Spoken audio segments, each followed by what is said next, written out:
Estamos en comunicación con el jefe de gabinete de la Nación y precandidato a vicepresidente de la Nación, ahora, Agustín Rossi. Hola Agustín, ¿qué tal? ¿Cómo estás? ¿Qué tal? ¿Cómo les va? ¿Qué dicen? Buenos días para todas y todos. Buenos días. Agustín, comentábamos recién que hubo sorpresa en cierta parte del electorado habitual de Cristina Kirchner. Hubo unos meses de operativo clamor, después hubo una precandidatura por un rato de Guado de Pedro, entonces todo esto cayó un poco fuerte, como la gente todavía no comprende bien qué pasó. ¿Qué interpretación haces vos de lo que ocurrió, de la elección de la fórmula, de si es una fórmula de síntesis del peronismo en este momento?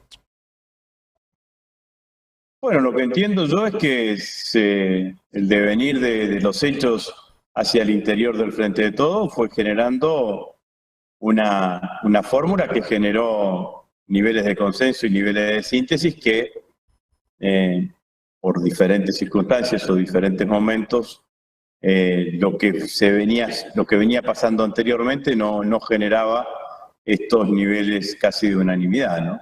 Me parece que esto fue lo que terminó sucediendo. Me parece que es así, ¿no? Después, los procesos políticos internos del peronismo también tienen esto, ¿no? También mucha generosidad, como en el caso de Guado, como en el caso de Scioli. Fíjense ustedes también que tanto Sergio como yo, en diferentes momentos, por ejemplo en el 2019, Sergio era precandidato a presidente y para integrarse al Frente de Todos terminó apoyando la fórmula de Alberto y Cristina. Yo también era precandidato en ese momento y cuando salió la fórmula de Alberto y Cristina me puse a trabajar inmediatamente para esa fórmula. Entonces, lo venía diciendo yo en algún momento de la campaña, lo decía con ustedes, habrá escuchado Roberto que decía, bueno, o habrá paso o habrá síntesis, pero siempre hay que ser respetuoso del proceso político interno de nuestro espacio, de nuestro movimiento, de nuestra coalición. Y lo que sucedió es simplemente eso, ¿no? No me parece que haya que buscarle muchas más explicaciones. Me parece que además la casi unanimidad también generó buenas expectativas. Me parece que hay un proceso que llegamos muy competitivos, vamos a ser muy competitivos en la primaria, vamos a hacer una muy buena paso y que vamos a hacer todo lo que esté a nuestro alcance para ganar las elecciones, ¿no? Y no sé, ponerle que estamos en uno de esos debates presidenciales y del otro lado están las demás fórmulas y se te hace la pregunta a vos, ¿por qué se debería votar una fórmula más a Rossi y no a otros? Bueno, porque somos los únicos que planteamos un escenario de optimismo y no de ajuste para los próximos tiempos. En la Argentina hoy hay tres espacios políticos, pero hay dos proyectos.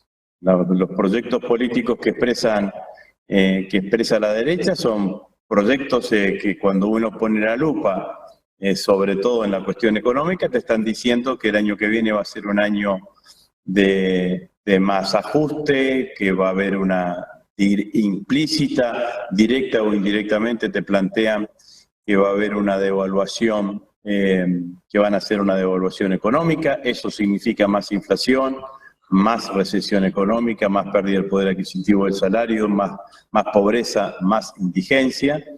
Y están pensando en un modelo como ha sido el modelo clásico del liberalismo en la Argentina, que en general ha generado mayor distancia social, destrucción del Estado, pérdida de puestos de trabajo, endeudamiento excesivo del conjunto de la sociedad y del Estado argentino. Nosotros tenemos otra mirada. Nosotros creemos que nos ha tocado gobernar en condiciones difíciles, que sabemos que estamos transitando un camino difícil, pero que eso no es que eso empieza a cambiar claramente entre noviembre, diciembre y el año que viene, y que el año que viene vamos a tener condiciones estructurales de la economía argentina para llevar adelante un proceso de crecimiento con distribución del ingreso mucho más potente o muy potente, ¿no? Porque la verdad que sin la pandemia, con el gasoducto Néstor Kirchner, el ahorro que vamos a tener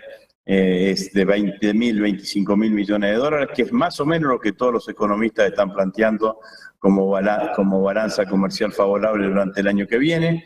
Eso nos va a permitir fortalecer reservas y con el fortalecimiento de las reservas claramente tener una mirada más severa sobre el movimiento del tipo de cambio y a partir de ahí generar un proceso de baja de la inflación y recuperación del poder adquisitivo de los salarios con un escenario que por un lado motorice todo lo que significa la potencia exportadora de la Argentina y por el otro lado claramente con el aumento del poder adquisitivo del salario te genere un mayor fortalecimiento del mercado interno y que tenga las dos ruedas o los dos motores de la economía funcionando más adecuadamente. Ellos lo que te están planteando es que van a llegar, que van a liberar el cepo y eso es devaluación.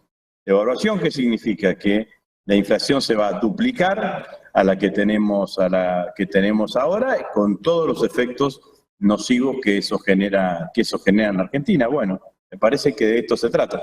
Le agrego una cosa.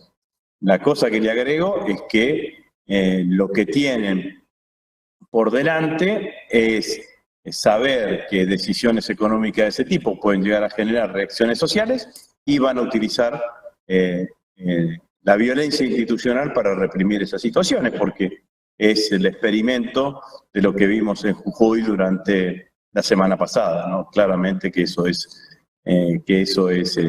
así. Cuando yo veo hoy que en Jujuy están acordando con el sector docente, donde establecieron una mesa de negociación con el sector docente, digo, ¿por qué no lo hiciste antes y evitabas la represión? No, les gusta eso.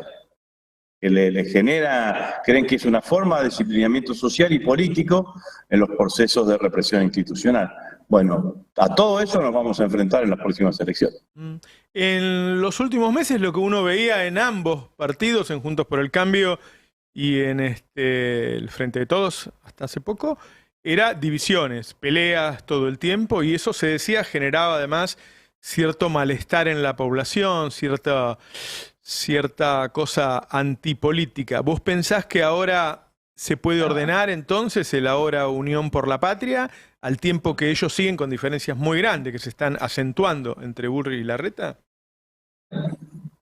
Bueno, nosotros nos va a permitir este proceso de síntesis estar pensando no en un proceso interno, sino en mirar claramente hacia el futuro, ¿no? Sin ninguna duda que el haber encontrado, que nuestros principales dirigentes políticos hayan encontrado una fórmula de síntesis, habla de la responsabilidad de nuestros dirigentes y nos potencia en un lugar distinto, ¿no? Que yo creo que eso nos va a permitir tener un diálogo mucho más fluido con el conjunto de la sociedad y en ese diálogo más fluido con el conjunto de la sociedad, contarle a los argentinos qué es lo que hicimos, qué son las cosas que nos faltan, cuáles son los inconvenientes que tuvimos, cuál es el gobierno que encontramos. Yo el otro día se lo decía en la Cámara de Diputados, ¿no? No nos entregaron Disneylandia en el 2019 y son los mismos que hoy se plantean en la vereda de enfrente de nuestro gobierno a criticarnos. Y todavía no le explicaron a los argentinos por qué gobernaron tan mal durante 4 años de gestión. Porque la derecha en Argentina en los últimos tiempos gobernó 4 años, pero hizo daño como por 20. Te dejaron una inflación alta, un endeudamiento excesivo, aumentaron la desocupación, recesión económica en 3 de los 4 años de gestión. Bueno, Larreta, Bullrich y Milei, porque es parte de lo mismo, y Milei tienen que explicar el fracaso del gobierno de Macri. Porque si no, ¿quién lo va a explicar? No lo vamos a explicar nosotros, que no solamente estuvimos en contra, sino que fuimos perseguidos por ese gobierno. En algún momento tienen que decirle a los argentinos qué es lo que pasó. ¿Qué es lo que pasó con el endeudamiento? ¿Por qué fueron al Fondo Monetario Internacional? ¿Por qué no crecieron económicamente? ¿Por qué aumentaron la desocupación? ¿Por qué dejaron la inflación en el 55%? Nosotros nos hacemos cargo de la parte nuestra. Pero alguien tendrá que decir qué es lo que pasó. no vamos a dejar que algún desprevenido crea que nacieron de un repollo. No, tuvieron responsabilidad de gestión durante los últimos años en Argentina. Entonces me parece que de esto es fundamentalmente las cosas que, entre otras cosas, tenemos que debatir y tenemos que hablar. ¿Hay algún acto planeado para los próximos días? Que yo sepa todavía no, pero me parece que lo que va a haber va a ser una sucesión de actividades propias de la campaña electoral. Las PASO son una campaña electoral corta, casi 45 días, y seguramente va a empezar a haber actividades a lo largo y ancho de todo el país. Agustín Rossi, jefe de Gabinete de la Nación. Muchas gracias, Agustín, siempre muy amable con nosotros, ¿eh? Bueno, muchas gracias, Roberto, que sigan bien. Chao, hasta cualquier momento. Un país unido por la radio. 107.3. Nuestra radio.